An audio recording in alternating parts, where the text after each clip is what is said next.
নমস্কাৰ, মোৰ নাম শ্ৰীমতী কৃষ্ণা গগৈ। মোৰ সহপাঠীসকলৰ নাম দেৱাশিষ বৰঠাকুৰ, জয়ন্ত শইকীয়া, কাশ্যপী গগৈ আৰু প্ৰিয়াক্ষী গগৈ। আমি সকলোৱে মিলি এটা সমস্যা বিচাৰি উলিয়াইছোঁ।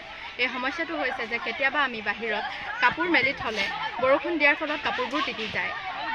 গতিকে আমি ইয়াৰ বাবে এটা সমাধান বিচাৰি উলিয়াইছোঁ, যাতে বৰষুণ দিয়াৰ লগে লগে বাঁহডালৰ সৈতে কাপোৰবোৰ ঘৰ চালৰ ভিতৰলৈ সোমাই আহে আৰু বৰষুণ এৰাৰ লগে লগে বাঁহডালৰ সৈতে কাপোৰবোৰ আকৌ বাহিৰলৈ ওলাই যায়। এই সমাধানটোৰ বাবে আমি ঘৰৰ চালৰ লগত এখন নাৱা সংযোগ কৰি নাৱাখনৰ তলত এটা বিন্ধা কৰিব লাগিব, যাতে বিন্ধাটোৱেদি বৰষুণৰ পানী ওলাই যাব পাৰে। আৰু এই বিন্ধাটোৰ তলত এটা পাত্ৰ সংযোগ কৰিব লাগিব আৰু পাত্ৰটোৰ তলত সৰু বিন্ধা কৰিম, যাতে বৰষুণৰ পানী লাহে লাহে ওলাই যাব পাৰে। আৰু ইয়াৰ বাবে আমি দুটা মটৰো সংযোগ কৰিব লাগিব।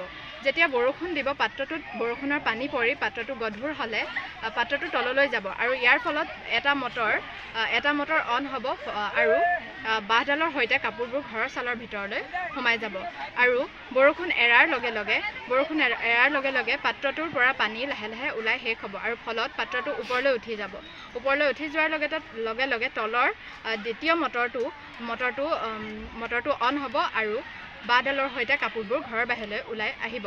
এনেদৰে আমি এই সমাধানটো উলিয়াইছোঁ। আৰু এই প্ৰক্ৰিয়াটো আমি বেছিকৈ সক্ৰিয় কৰি তুলিবলৈ ইয়াত আমি ৰেইন চেঞ্চৰো লগাব পাৰোঁ। ধন্যবাদ।